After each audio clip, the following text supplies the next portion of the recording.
gente, tudo bom com vocês? Meu nome é Aldrin de Carvalho, esse aqui é o meu canal, que é o canal do Aldrin. E hoje nós estamos aqui mais uma vez para seguir com a nossa resenha da história da filosofia do Giovanni Reale e do Dario Antici. Seguindo no volume 2, que você pode comprar pelo link aí na descrição. Se você comprar tanto esse volume como qualquer outro volume dessa coleção através dos links na descrição, tanto na edição de 7 volumes como na edição de 3 volumes, você ajuda o canal. Para você sair o mesmo preço do que se você comprasse normalmente pela Amazon, mas eu ganho uma comissãozinha em cima disso. Então todo mundo sai ganhando no final, é muito legal. Mas caso você queira apoiar o canal financeiramente de outras formas, o que você deveria fazer, mas também deveria comprar o livro, é importante comprar o livro. Você, caso por algum motivo não possa comprar o livro agora, você pode apoiar o canal de outras maneiras também. Quais são essas maneiras? Você pode fazer uma doação pelo Pix, pela chave do Pix que está aí embaixo na descrição, assim como pode também fazer uma doação pelo Superchat. Eu acho que não tem um mínimo, você pode doar o valor que você quiser também, tanto pelo Pix como pelo Superchat durante alguma live. E o mais importante, você pode também ser um apoiador do canal pelo Apoia-se. O Apoia-se é uma plataforma de apoio mensal, então você seleciona um valor qualquer a partir de R$2 e apoia o canal mensalmente, com o valor que você se sentir confortável acima de R$2.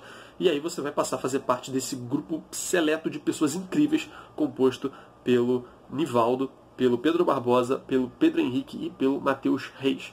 E também por mais outros dois que não estão com status público ali. Então eu acredito que eles talvez não queiram ser mencionados. Bom, pessoal, e hoje a gente segue aqui falando de Santo Agostinho. E nunca é demais lembrar que quando a gente fala de algum autor aqui durante a história da filosofia, a gente sempre vai estar falando de uma maneira muito resumida. Obviamente que há muito mais a se explorar de todos os autores. Enfim, independente do período, independente de quem seja, sempre há muito mais a se explorar do que o que a gente trata aqui.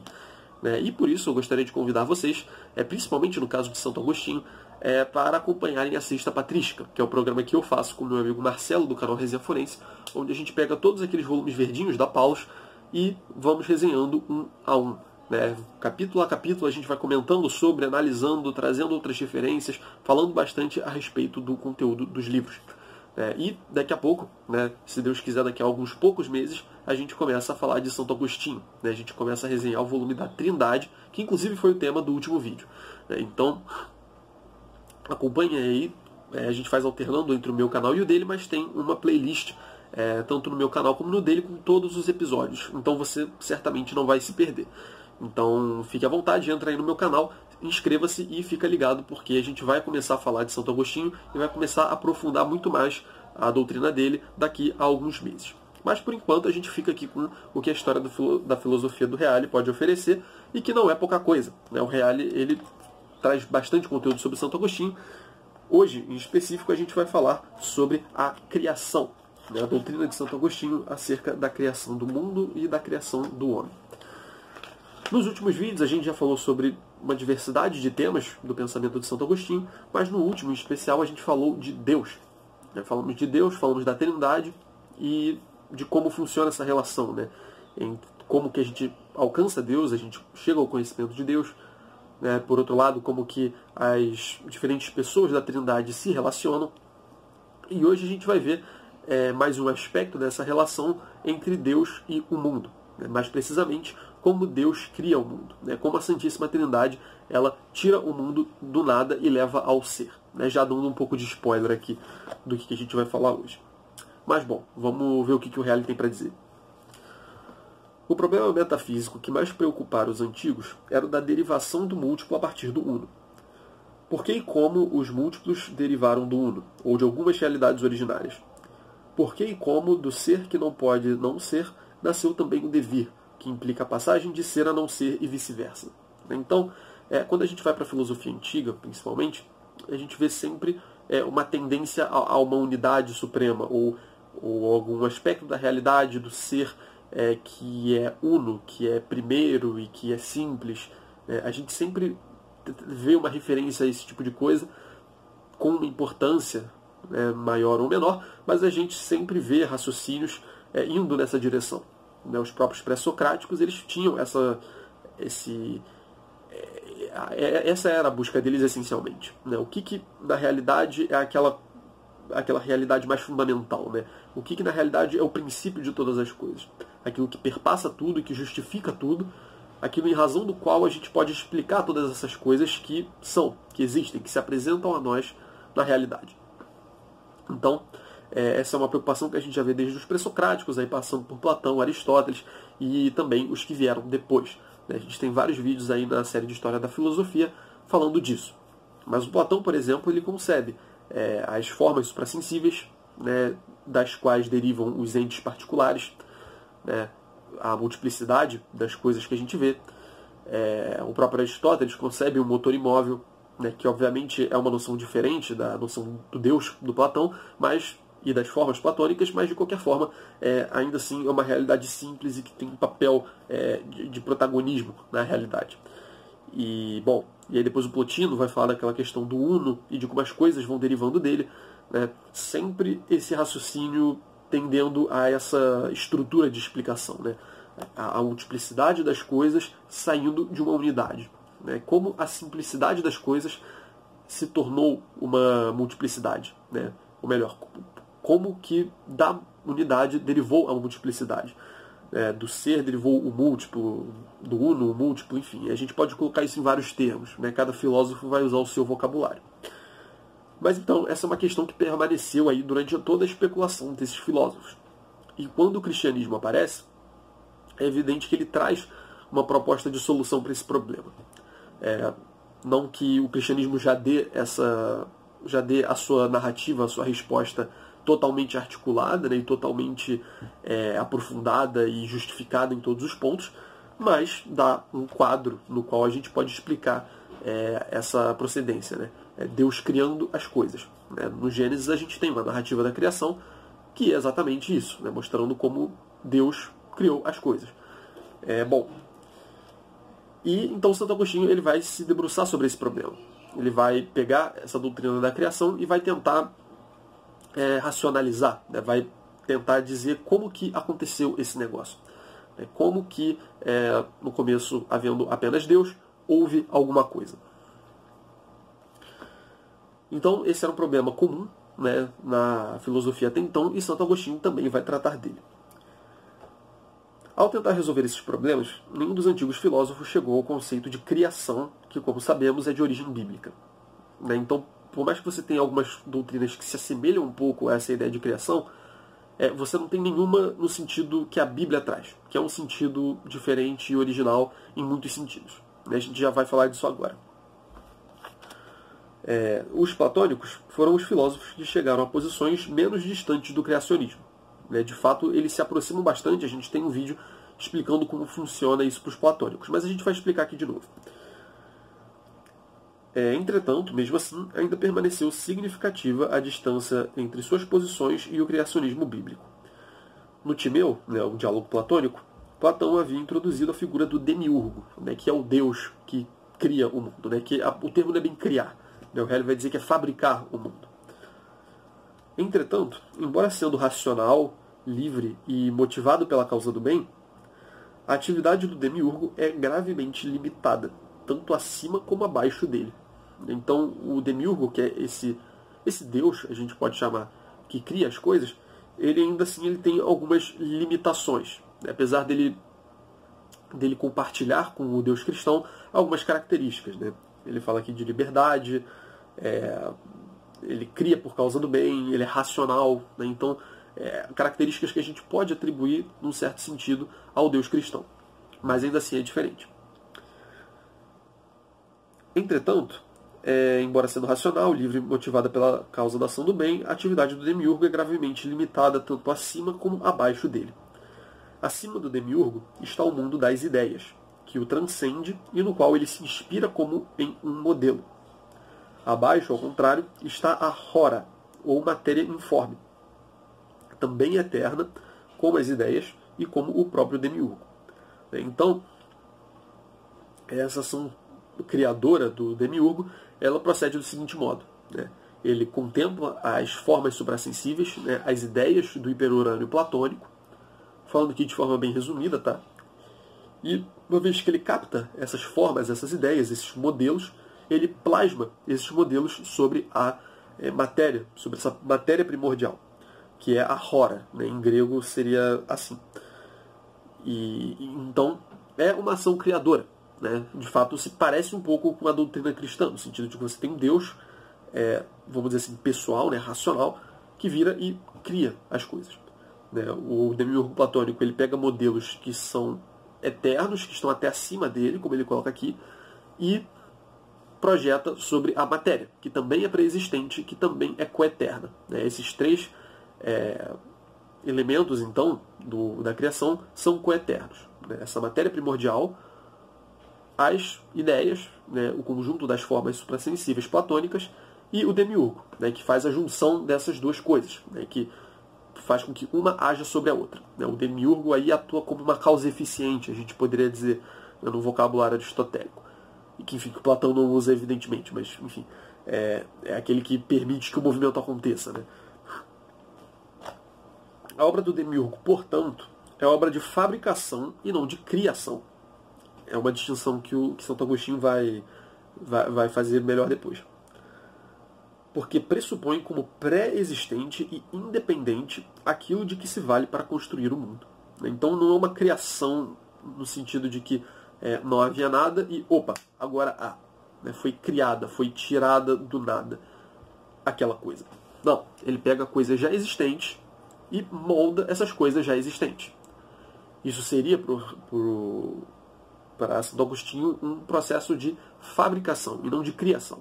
Mas a gente já vai chegar nessa distinção melhor depois. Plotino, no entanto, deduziu as ideias e a própria matéria do Uno, muito engenhosamente do modo como vimos. Todavia, seu impulso o levou aos limites de um verdadeiro acoismismo, e oportunamente reformadas, suas categorias poderiam servir para interpretar a dialética trinitária, mas não para interpretar a criação do mundo. Então, o Plotino, ele é um neoplatônico, né? Ele herda diversos conceitos do Platão, mas ele coloca, né, no cume vamos falar assim, da hierarquia ontológica, né, da constituição da realidade, o Uno, né, essa unidade suprema. E dessa unidade as outras coisas vão derivando. Como a gente já cansou de falar aqui, né? Tem um vídeo só sobre Plotino, você pode voltar aí para dar uma olhada. Mas, de todo modo, o que acontece? Né? Você tem uma unidade, e essa unidade, ela vai, digamos assim, ela transborda e vai se expandindo. E uma forma de visualizar isso, que eu usei com frequência aqui, é você imaginar um círculo. Né? A unidade é um ponto que tem no centro, e na medida em que o círculo vai se afastando desse centro, as coisas vão se tornando menos unas. Né? O Uno parece que ele, de certa forma, se projeta, né? E o resto da realidade é uma derivação direta do Uno. Né? Elas são coisas que ainda têm uma certa unidade, né? Ainda compartilham, num certo sentido, da natureza do Uno, só que elas são menos unas. Elas têm menos unidade do que as outras coisas. Aliás, têm menos unidade do que o Uno propriamente dito. E do que as coisas que estão mais próximas do Uno. Né? A gente pode representar isso com uma série de círculos concêntricos, né? As hipóstases do Plotino e tudo mais. Bom, assista ao vídeo se você quiser uma explicação um pouco mais detalhada. Mas o que o Reale quer salientar aqui sobre o Plotino? Que esse processo, né, das coisas derivando do Uno, né, partindo da própria natureza do Uno, isso acaba criando, como ele fala aqui, um certo acoismismo, no sentido de uma negação do cosmo. Né? Né, o prefixo de negação grego, né, vindo do grego, e cosmo, né, o cosmo. Estamos usando essa palavra já aqui há algum tempo. Não preciso explicar. Então, um acoismismo. Né? Acaba que o cosmo parece que ele é anulado como tendo uma existência própria. No sentido de que tudo o que há, que a gente chama de cosmo, na verdade é uma extensão do Uno. É uma extensão desse princípio, primeiro. Né? Não é algo criado fora dele. Não é algo que o princípio cria absolutamente distinto dele. E que com essa distinção a gente pode dizer que ele criou algo novo. Né? O que há é uma expansão do Uno. Né? O Uno ele fica mais Eu tinha pensado numa palavra mais inchado, né? É muito estranho colocar desse jeito. Mas enfim, a gente já passou por essa noção aqui várias vezes. Então, o cosmo, né, o que a gente chama de cosmo, e até mesmo a própria matéria, ela é apenas uma extensão desse uno. E, claro, a matéria é aquele ponto em que as coisas têm menos unidade.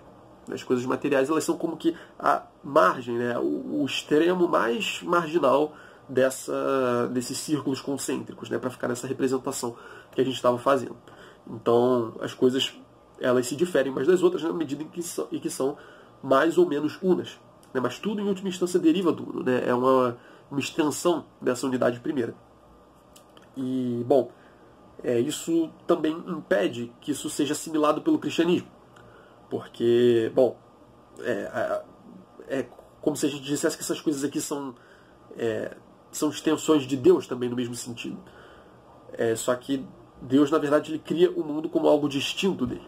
Né? Cria o cosmos, o universo, a realidade como algo distinto dele próprio. Apesar de, enfim, a gente pode dizer que existe algo em comum ali, né? Um ser que é dado por Deus às coisas, mas, enfim, isso é em outro sentido.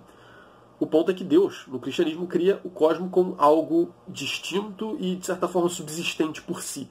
Ele cria como uma realidade externa ao próprio Deus. E parece que a doutrina do Plotino não bate bem com essa concepção cristã. Como o Reale bem fala aqui. É uma doutrina que serve para interpretar a dialética trinitária, né? Então a relação entre as hipóstases, entre as pessoas da Trindade, que a gente já explicou em outros vídeos. Mas para interpretar a criação do mundo parece ainda insuficiente, né? Pelo menos do ponto de vista do cristianismo. Então a doutrina platônica parece pecar nesse sentido, porque ela concebe realidades que são tão eternas quanto Deus, né, quanto o Deus platônico, quanto o demiurgo. Né, então, na eternidade existe não apenas o demiurgo, mas existe também a matéria e as formas. Né, então, acaba que, bom, você tem mais de uma realidade eterna. Né, e, bom, para o cristianismo isso é absurdo. Então, não, o Platão não pode ser usado desse jeito, como ele se apresenta, para explicar a doutrina da criação cristã. E, por outro lado, o Plotino ele tem esse problema que eu acabei de explicar. Né? As coisas são todas uma derivação da própria natureza do uno. Né? É uma extensão dele. Então, também não está de acordo com o que está na Bíblia, né? Com o que o cristianismo prega que aconteceu. Então, bom, como é que a gente faz, então? Né? Essas duas doutrinas que foram trazidas pelos antigos, pelos pagãos, parecem não ajudar tanto a gente assim. E aí é muito interessante, né? Para a gente entender essas relações, aí, esses modos de criação, o Santo Agostinho ele faz 3 distinções distintas. Né? Ele faz 3 distinções que permitem a gente enquadrar esses modelos de criação dentro da... Enfim, para facilitar uma classificação. Né? Ele fala aqui que uma realidade pode derivar de outra de 3 modos distintos. Primeiramente por geração, caso em que deriva da própria substância do gerador, como o filho deriva do pai, constituindo algo de idêntico ao gerador. Ainda por fabricação, caso em que a coisa que é fabricada deriva de algo pré-existente fora do fabricante, de uma matéria, por exemplo, como ocorre com todas as coisas que o homem produz. E o terceiro, por criação a partir do nada absoluto, ou seja, não da própria substância, nem de uma coisa externa. Vamos se ater um pouco mais a cada uma delas agora. O primeiro modo, então, é por geração. Uma coisa pode gerar a outra. E o que isso significa? Significa que a causa ela gerou o seu efeito da própria substância, né, da própria natureza. É como uma projeção da própria natureza. A gente provavelmente poderia encaixar a doutrina do Plotino exatamente aqui. As coisas da realidade, elas vêm por uma derivação da natureza do uno. Né? Elas são unidades, só que menos unas. Né? Elas são coisas que têm cada uma a sua unidade e que subsistem por causa da unidade, só que num grau menor do que esse centro que é o uno. Mas as coisas elas surgem, elas vêm a ser a partir de uma projeção, de uma derivação da própria natureza da unidade suprema, do próprio uno. Então esse é o modo de derivação por geração. também existe a derivação por fabricação, né, que eu já antecipei antes.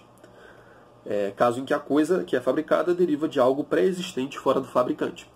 E ele cita como exemplo a maior parte das coisas que o homem faz, né? Então, por exemplo, esse livro aqui, né? Esse livro aqui, ele foi tirado... Enfim, tem uma série de materiais aqui, mas para ele ser criado, para ele ser derivado, ele precisou de o cara que fez esse livro precisou de uma matéria pré-existente, né? Precisou de folhas de papel, precisou de tinta, precisou de uma impressora, talvez a gente possa colocar, precisou do Reale para escrever isso aqui, né? Então pressupôs várias coisas, e essas coisas unidas, dessas coisas unidas e articuladas de uma determinada forma, surgiu a criação, né? A coisa final, o resultado desse processo de derivação. Então esse livro aqui, ele deriva da tinta, deriva das folhas de papel, que por sua vez derivam da árvore, né? Então derivam de uma matéria pré-existente, né? De algo que existia antes da criação daquilo, né? Não é algo criado do nada, é algo criado a partir de coisas que já haviam antes. Então, por um lado, a gente tem a geração, que é gerada a partir da própria substância daquele que cria, e a gente tem, no caso da fabricação, a coisa surgindo a partir de uma coisa externa àquele que cria. E ele coloca uma terceira alternativa aqui, um terceiro modo de criação. Que é por criação a partir do nada. E aí é criação propriamente dito, né? Porque ele fala que são 3 modos de derivação. Aí tem a geração, a fabricação, de que a gente falou agora, e por fim tem a criação propriamente dita, a partir do nada absoluto. Ou seja, não da própria substância, nem de uma substância externa. Então parece que ele faz essas 2 classificações, primeiro, né, a geração e a fabricação, e ele coloca essa criação, a ideia de criação, como sendo algo que é distinto desses dois. Não é nem algo derivado da minha própria natureza enquanto criador, nem da natureza de algo pré-existente, distinto de mim, externo a mim, a partir do qual eu fiz alguma outra coisa. Então, e aí é óbvio que ele situa a criação bíblica nessa última categoria. Não foi nem algo criado a partir de algo que já existia, nem a partir do próprio Deus. É claro que foi Deus quem criou, mas não é uma extensão de Deus, né? Naquele sentido até do Plotino, né? Não é algo parecido com isso, né? É diferente. Deus cria o mundo como algo distinto dele, é externo a ele. E aqui o Reale faz algumas observações que deixam essas noções um pouco mais claras depois. Ele fala aqui que o homem, ele sabe gerar e também sabe fabricar ou produzir. Então o homem, ele pega o A e o B, né? Pega a geração e a fabricação. Porque o homem, ele gera os filhos, a partir da própria natureza. Ele não pega uma matéria pré-existente, vai lá e faz um filho, né? É algo que deriva da própria natureza dele. E, além disso, ele sabe produzir, né? Ele coloca aqui os artefacta, né? As coisas feitas com arte, né? Enfim, as coisas aqui que a gente tem, que são feitas pela ação do homem sobre a matéria, sobre, enfim, diversos tipos de materiais diferentes. Mas ele não sabe criar, né? Ele sabe gerar os filhos, produzir os artefatos, as coisas que a gente vê por aqui, as coisas artificiais, mas não sabe criar, né? Porque o homem é um ser finito. E ele fala aqui que Deus gera de sua própria substância o Filho, que como tal é idêntico ao Pai, ao passo que cria o cosmo do nada. Então, em Deus a gente tem o gerar, né? No caso isso joga uma luz sobre essa questão da trindade, né? O Filho, ele é gerado do Pai, o que é um vocabulário que a gente usa, a gente guarda até hoje, né? no credo niceno-constantinopolitano, a gente tem o gerado, não criado, consubstancial ao Pai. É desse tipo de coisa que o credo está falando. Deus é gerado, né? Que é diferente de criado. Então, essas distinções que ele faz aqui já dão luz para a gente para entender vários aspectos do cristianismo, né? Outros autores vão falar desse tipo de coisa, mas aqui em Santo Agostinho a gente já vê isso muito claro, né? Essas distinções já muito bem feitas. Então Deus gera de sua própria substância o Filho, né, da própria natureza. A gente viu no último vídeo que o Pai e o Filho são idênticos em substância, em natureza, né? E o Espírito Santo também. Então, é tudo Deus. Deus. Não são deuses, mas são Deus. É uma unidade perfeita, vamos dizer assim. Então ele gera de sua própria substância o Filho, que como tal é idêntico ao Pai, já que veio da mesma substância, da mesma essência.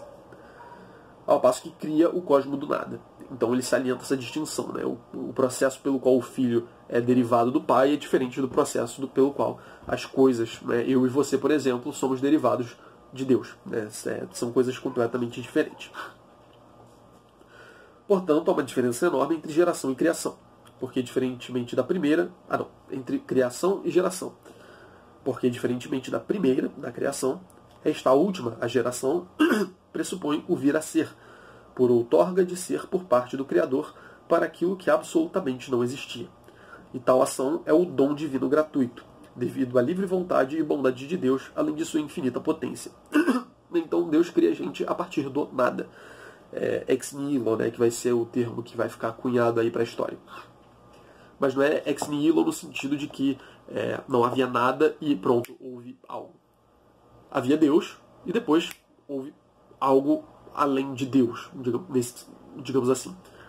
Não é no sentido de nada e aí algo. Né? É Deus e aí algo. Mas, como eu falei, né, esse algo não é derivado de Deus, nesse sentido que a gente está trabalhando aqui. Essas distinções às vezes podem ser um pouco sutis, mas é importante a gente frisar. E aí o fato dele fazer isso a partir do nada, né, dele criar a gente do nada, sendo que ele não precisava fazer isso, é isso que a gente chama de um dom divino, né, gratuito. Ele livremente foi lá e criou a gente. Então, ele não tinha obrigação de fazer isso, não havia nada fora dele pedindo que ele fizesse isso, né? Ele simplesmente foi lá e fez livremente, por amor. Ao criar o mundo do nada, Deus criou juntamente com o mundo o próprio tempo. Com efeito, o tempo está estruturalmente ligado ao movimento, mas não ao movimento antes do mundo, só com o mundo. Então, a partir do momento em que há mundo, há criação, há tempo também. O tempo ele é simultâneo à criação, né, ao ser das coisas criadas. A gente vai explicar isso melhor depois. Vai ter um vídeo sobre o tempo, talvez seja o próximo. Esta tese já fora quase literalmente antecipada por Platão no Timeu, mas em Agostinho ela simplesmente é melhor fundamentada e melhor explicada. Assim, antes do mundo, não havia um antes temporal, porque não havia tempo. O que havia era o eterno, e aliás seria necessário dizer há, e não havia. Porque quando a gente fala em havia, a gente está pressupondo um passado. Só que não havia tempo. Então não faz nem sentido usar o havia nesse caso. A gente vai aprofundar essa questão do tempo no próximo vídeo, como já falei. Que é como um infinito presente atemporal. O eterno, que havia antes da criação do mundo e a consequente criação do tempo, é como um presente atemporal. Um infinito presente atemporal, sem transcorrência nem distinção de antes e depois. Então o eterno é como que um eterno presente, né? É um constante, um perene presente. Não existe distinção entre antes e depois, não existe uma ordem cronológica para as coisas.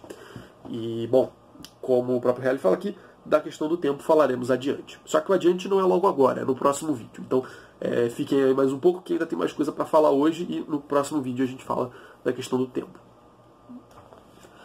Bem, gente, antes de entrar no próximo assunto, eu gostaria de dizer pra vocês que eu tô, há 2 dias, direto gravando esses vídeos de Santo Agostinho, e eu tô cansado pra caramba. Mas tá muito bom, tá muito proveitoso. E aí eu queria lembrar vocês de se inscreverem no canal, porque, enfim, tá dando trabalho, tá ligado? E eu gostaria muito que vocês se inscrevessem. E, bom, se quiserem apoiar financeiramente, comprar os livros pelo link na descrição, vocês estão convidados, ok? É um trabalho que dá trabalho, mas é muito gratificante. E se vocês puderem ajudar de algum desses modos aí que eu sempre divulgo, nossa, vai me deixar muito feliz, vai me deixar muito feliz. Vou me sentir muito recompensado. Mas enfim, vamos voltar para o vídeo. Bom, tendo falado da criação, de maneira geral, o Reale agora vai salientar um elemento importante dessa criação do mundo, que é a doutrina das ideias. A gente já falou da doutrina das ideias, né, essa retomada do platonismo que Santo Agostinho faz, só que num contexto criacionista. Ele substitui a doutrina da reminiscência pela doutrina da iluminação. Já falamos disso há 3 vídeos atrás, eu acho. Mas, ainda assim, há 2 vídeos atrás, eu acho, mas elas têm um papel muito importante, não apenas na teoria do conhecimento agostiniana, vamos dizer assim, mas também na própria criação do mundo. Eu lembro aqui que as ideias, as formas platônicas, isso para quem está acompanhando a série já é muito óbvio, mas as ideias, as formas platônicas, elas não são ideias no sentido que a gente concebe o termo ideia hoje. Não são coisas que só existem na nossa mente. No Platão, as formas, as ideias, são entidades existentes, subsistentes por si mesmas, independente dos nossos intelectos. Elas existem, de fato, no mundo, tanto que o demiurgo pega essas ideias e plasma sobre a matéria, e projeta sobre a matéria, gerando essas coisas com as quais a gente está acostumado, essas coisas materiais, no mundo no qual a gente vive. E em Santo Agostinho também vai ser assim. As ideias são coisas que existem de fato. E ele vai trazer do Platão a concepção de que Deus cria o mundo também com base nas ideias. É claro que, num contexto diferente, como a gente acabou de explicar aqui, o conceito de criação do mundo para Santo Agostinho é muito distinto do conceito de criação para o Platão. Como eu já falei, existem essas 3 distinções que ele faz de tipos de derivação de criação, sendo que a criação, de fato, é só a que o Deus cristão faz. O demiurgo platônico faria um tipo de fabricação, com algo que já existia ali antes, ele apenas transformou aquele algo com base no modelo que ele concebeu. Aliás, que ele conheceu. Ele conheceu as ideias que já existiam, independente dele também. Então, mas ainda assim, mesmo nesse contexto diferente que a gente já explorou hoje, o Santo Agostinho ele vai ainda assim colocar as ideias como parâmetro, como medida, como modelos para a realidade sensível. A realidade sensível ela e ela pode ser conhecida na medida em que ela corresponde a essas formas. Enfim, vamos ver como isso funciona agora. A gente já viu como o conhecimento das formas se dá através da teoria da iluminação, só que agora vamos ver qual é o papel das ideias nesse momento da criação do mundo. Diz o Reale que as ideias têm um papel essencial na criação, mas de paradigmas absolutos fora e acima da mente do demiurgo, como era em Platão, como a gente já falou, elas se transformam, como já dissemos em outros vídeos, em pensamentos de Deus, ou também como verbo de Deus. Então, as ideias elas não podem estar fora de Deus, porque senão a gente acabaria dizendo que existem outras realidades que são eternas tanto quanto Deus. E isso, de certa forma, levaria a gente a dizer que existem 2 deuses, que existe mais de um Deus. É claro que essa doutrina não bate com o cristianismo, como a gente já falou. Então, o que ele faz? Ele pega o conjunto das formas platônicas e, em vez de colocar numa realidade fora de Deus e acima da mente de Deus, ele coloca dentro de Deus. Então, as ideias são como se fossem um pensamento de Deus, como se fossem o conjunto de coisas que tem na mente de Deus. Os modelos que Deus concebe com base nos quais ele cria o mundo sensível. E Agostinho declara a teoria das ideias como um pilar absolutamente fundamental e irrenunciável, porque está intrinsecamente vinculado à doutrina da criação, por causa disso que eu falei. Deus, com efeito, criou um mundo conforme a razão e, portanto, criou cada coisa conforme o modelo que ele próprio produziu como seu pensamento. Então, ele próprio produziu. Deus, ele também criou as ideias. As ideias, elas não são algo que já estavam lá. Deus chegou, e estava lá já. Ou, enfim, Deus sempre esteve lá e as ideias estavam ali junto com Deus. Era um colega de quarto de Deus na eternidade. Não é desse jeito. E ele fala, então, que isso é pensamento de Deus, mas ainda assim, sendo pensamento de Deus, foram criadas por Deus. Deus criou esses pensamentos, desenvolveu esses pensamentos e, com base neles, criou o mundo como algo distinto, fora dele, em todo esse contexto que a gente está explicando aqui. E as ideias são justamente esses pensamentos modelo de Deus. E como tais, são a verdadeira realidade, ou seja, eternas e imutáveis, e por participação delas existem todas as outras coisas, todas as coisas criadas, né? Então ele fala aqui que elas são sim eternas e imutáveis, só que num sentido diferente do de Deus, né? Deus cria essas realidades, e elas, ainda assim, elas estão dentro de Deus, né? Elas pressupõem Deus de alguma forma. Então assim ele consegue meio que resolver esse problema, né? Ele consegue pegar essa articulação platônica e desenvolver ali dentro de um esquema cristão criacionista. Assim, de certa forma, eliminando essas dificuldades que poderiam tornar mais difícil a conciliação entre o platonismo e o cristianismo. Mas Agostinho utiliza para explicar a criação, além da teoria das ideias, também a teoria das razões seminais criadas pelos estoicos. Os estoicos tinham essa doutrina das razões seminais, que tem alguns pontos em comum, mas tem as suas diferenças, né? Elas têm essa utilidade de conferir ordem, de conferir razão, logos, às coisas particulares, mas funcionam de um jeito um pouco diferente, né? Elas têm um aspecto mais imanente do que as ideias platônicas. As ideias platônicas, elas são transcendentes, elas estão para além da realidade material. E essa realidade material, ela imita, mais ou menos, né, participa, enfim, tem todo um conjunto de vocabulário para falar dessa relação. Mas todas salientam que as ideias estão aqui e o mundo está aqui, né? São coisas em realidades distintas, né? Em âmbitos distintos da realidade. Mas as razões seminais estoicas, elas estão nas coisas, né? São especificações daquele logos, né, que rege o movimento do universo e rege a ordem das coisas. Vocês podem ver isso com mais detalhe nos vídeos sobre os estoicos, né? A gente tem 4 vídeos sobre os estoicos, clássicos, assim, né? A gente tem uma introdução, aí falando sobre a ética, a física... enfim, tem 4 vídeos lá. E a teoria do conhecimento. Na verdade é o contrário, acho que é a teoria do conhecimento, a física e depois a ética. Enfim, vocês podem dar uma olhada lá, né? Tem o busto do Zenão, assim, com uma barba muito, muito maneira.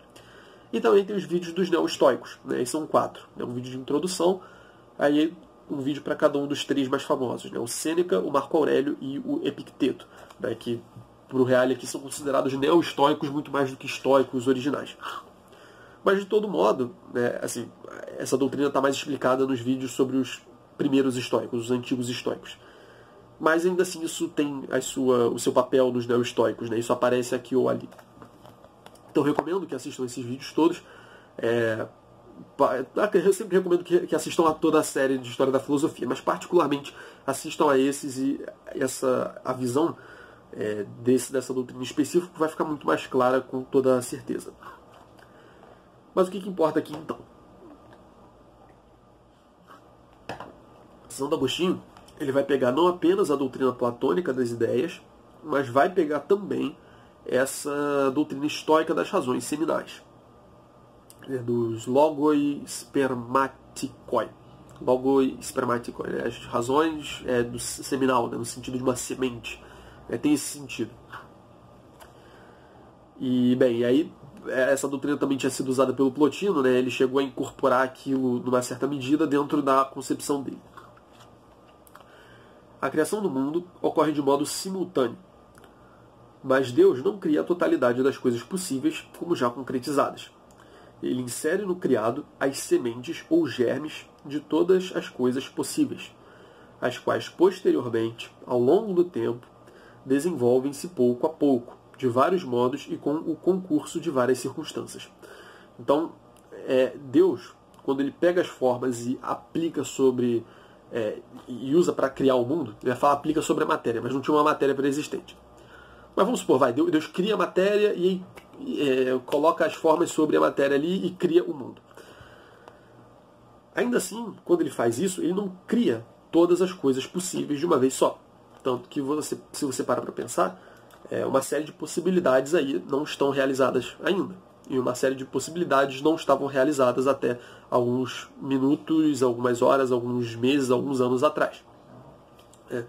Vamos pensar aqui, a forma do avião não estava ainda concretizada até o momento em que Santos Dumont foi lá e criou o negócio. E tem aqueles dois irmãos também, enfim, tem discussão sobre isso, mas vocês entenderam a ideia, né? O fato é, tipo, na época de Santo Agostinho, por exemplo, a forma do avião não estava ali concretizada. Então, há algumas coisas que não estavam concretizadas ainda. E o próprio desenvolvimento das coisas, né? Eu, quando fui criado, vamos dizer assim, eu fui criado como bebê. Né? Eu fui me desenvolvendo depois. Então, existe nos entes da realidade uma série de possibilidades que estão implícitas ali, né? que estão ali imanentes às próprias coisas. E ele fala aqui que Deus não cria a totalidade das coisas possíveis como já concretizadas. Né? Não existe tudo ao mesmo tempo, todas as possibilidades possíveis simultaneamente. Ele cria as coisas e insere no criado, né, nas coisas criadas diversas, as sementes, né, razões seminais de semente. As sementes ou germes, em grego seria esperma, né, de todas as coisas possíveis, as quais posteriormente, ao longo do tempo, desenvolvem-se pouco a pouco de vários modos e com o concurso de várias circunstâncias.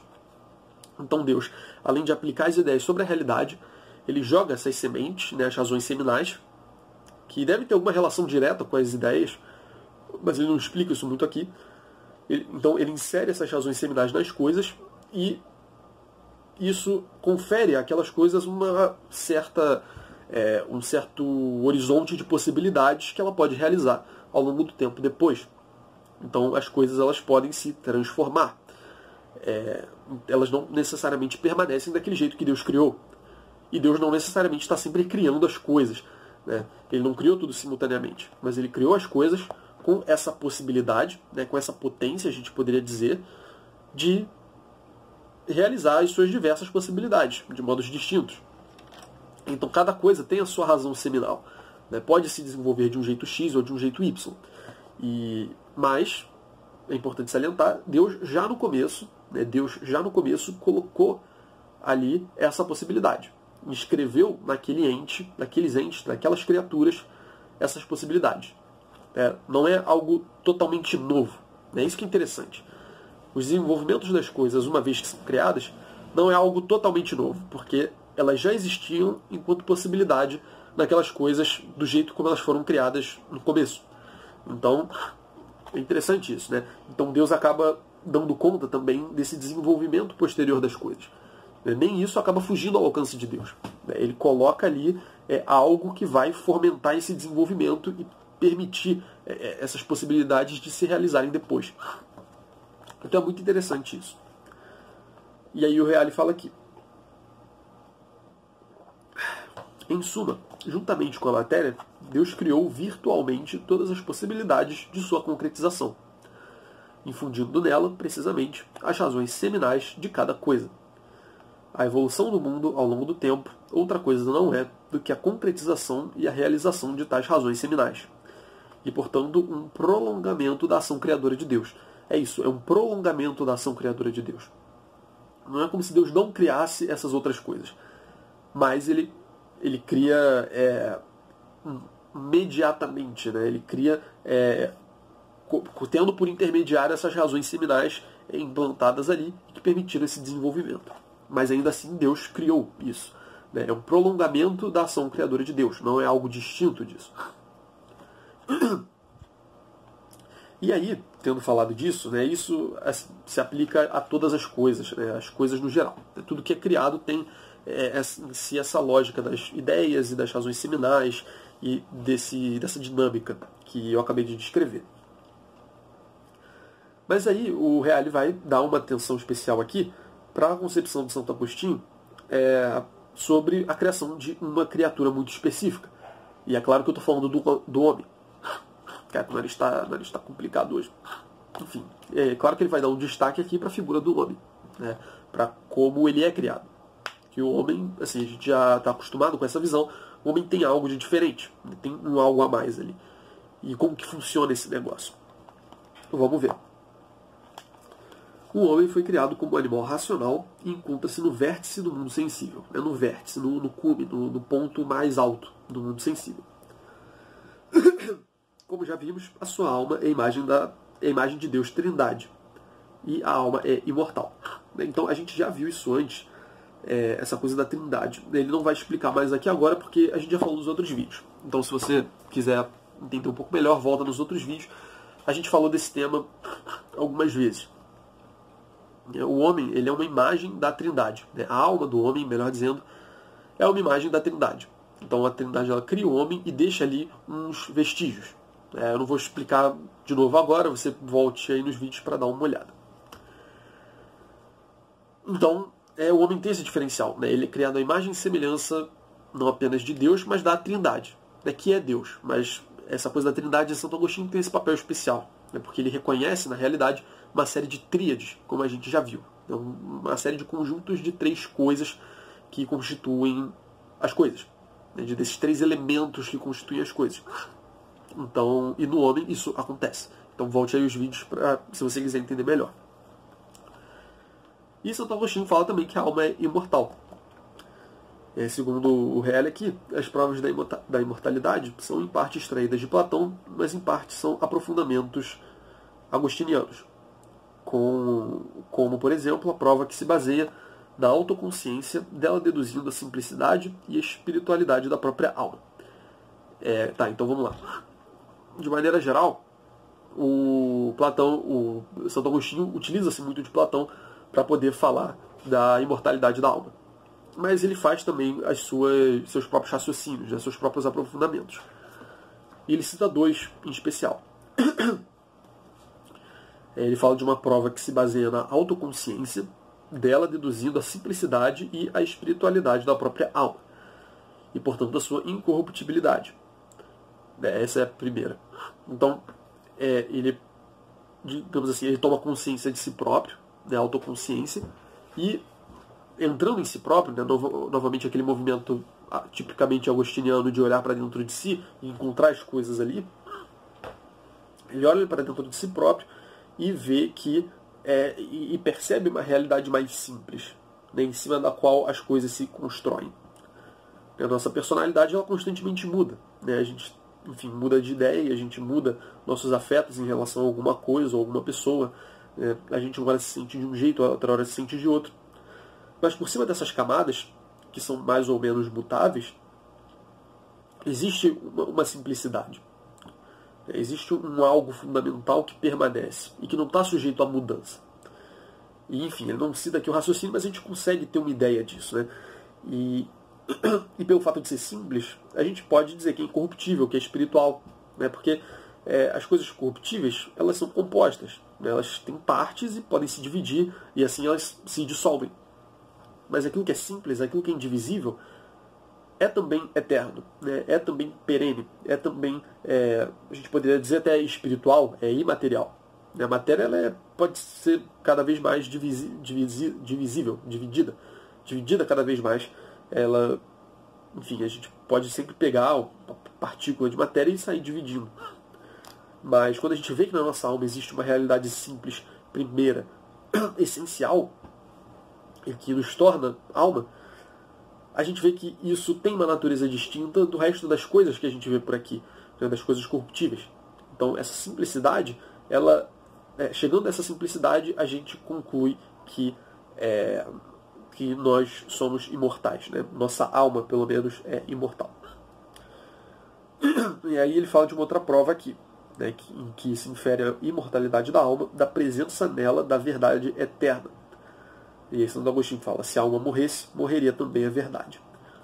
Então, assim, ele não dá muito detalhe aqui, mas parece que ele está fazendo uma relação de uma certa connaturalidade entre a alma e a verdade que a alma recebe. Então, a nossa alma, a parte superior da nossa alma, ela recebe a verdade, e ela pode receber essa verdade na medida em que ela tem uma natureza afim a essa verdade. E, ora, a verdade é imutável. A gente já viu aqui no vídeo do conhecimento, a verdade precisa ser imutável. Os critérios absolutos, as ideias, esse tipo de ente, vamos dizer assim, precisa ser absoluto.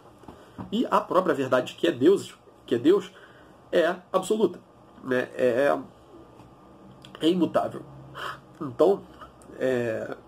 Então, como a nossa alma ela recebe o influxo dessa verdade, ela tem capacidade de receber essa verdade num certo grau, a gente consegue inferir disso que existe uma conaturalidade, existe uma natureza similar entre essas duas coisas, entre nós e a verdade.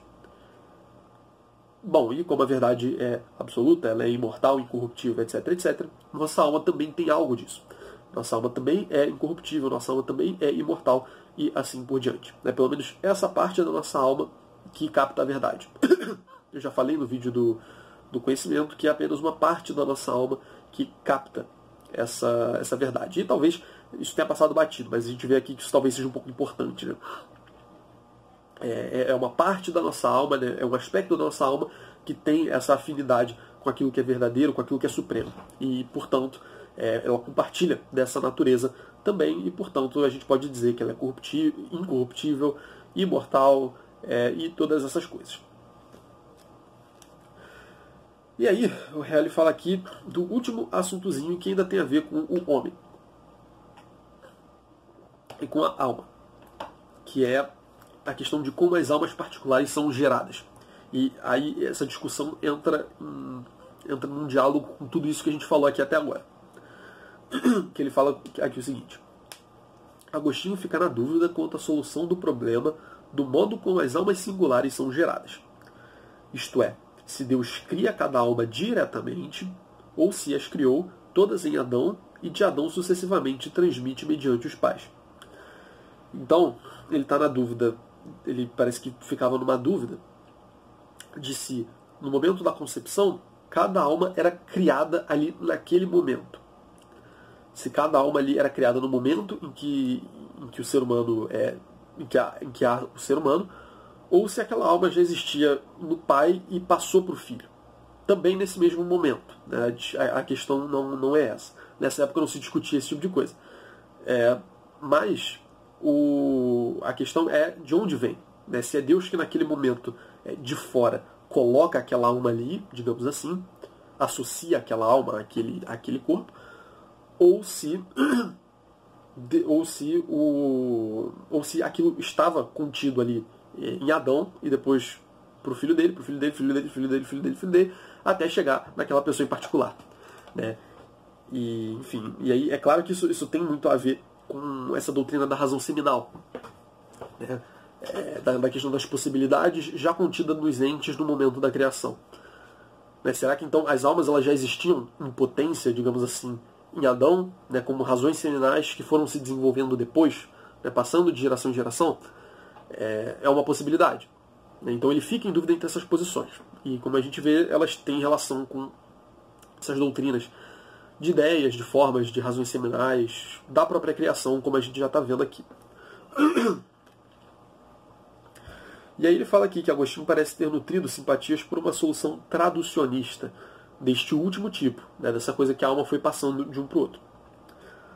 Embora entendido em nível espiritual, que a seu parecer explicaria melhor a transmissão do pecado original. Mas ele também não exclui a criação direta. Então, ele fica um pouco na dúvida, mas parece que ele tem certa simpatia por essa última solução, né, de que já existia essa alma, de certa forma, em Adão e que foi passando. E essa simpatia dele parece que se dá porque isso parece explicar muito bem a questão do pecado original. Porque, bom, Adão pecou. Adão e Eva pecaram originalmente. Beleza. Concordamos com isso aqui no contexto cristão. Se você não é cristão, você pode supor isso sem muita dificuldade. Beleza, eles pecaram. E uma vez que eles pecaram, a princípio aquela culpa ficou na alma deles. A alma deles foi, vamos dizer assim, corrompida, foi contaminada com o pecado original. E faz muito sentido que a gente tenha herdado esse pecado caso a nossa alma já tivesse ali potencialmente. Né? Caso a nossa alma já existisse ali enquanto possibilidade. É porque se Adão pecou e nossa alma, de certa forma, fazia parte da alma dele, estava contida ali implicitamente na alma de Adão, não tinha passado para frente ainda, né? Não tinha tido filhos, não tinha passado ainda a sua alma para as almas, né, para as descendências. Então, parece que faz sentido, né, que o pecado original tenha contaminado todas essas almas que estavam ali contidas em potência dentro da alma de Adão, digamos assim, né? Então é muito interessante isso, né? A gente já existia enquanto possibilidade dentro de Adão, na alma de Adão. Nossas almas já existiam enquanto possibilidades na alma de Adão. E uma vez que a alma de Adão foi contaminada, as nossas almas também foram contaminadas, já que nós somos descendentes de Adão. Então nós já nascemos com o pecado original por causa disso. Mas segundo Reale, né, ele não exclui a criação direta. Então, de certa forma, parece que ele estava na dúvida ainda, apesar dessa última explicação ser muito curiosa, ser muito interessante, ser bem coesa e fazer bastante sentido. Nossa, galera, eu vou falar assim, eu não consigo preferir o calor ao frio, tipo, absolutamente. Só que o frio é um sapo, porque meu nariz fica muito ruim. Enfim, eu espero que não tenha atrapalhado nada aí na explicação. Espero que vocês tenham conseguido tirar proveito desse vídeo. É um tema muito interessante e Santo Agostinho trata isso de uma maneira muito curiosa, muito inteligente. Então, bom, gente, é isso. Obrigado por terem assistido. Fiquem ligados aí na Sexta Patrística. Apoiem o canal aí financeiramente, mas também não financeiramente, né?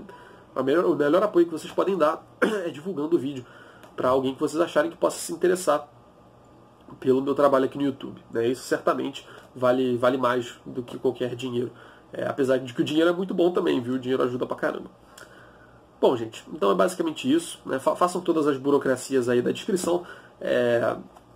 Deem um like, comentem, inscrevam-se no canal, favoritem o vídeo, assinem o sininho, ativem o sininho das notificações. Eu sempre esqueço de falar isso, mas é importante também. E é basicamente isso. E comprei os livros pelos links na descrição, que, enfim, a editora merece ganhar um dinheirinho também. Bom, gente, é isso. Muito obrigado. Até a próxima.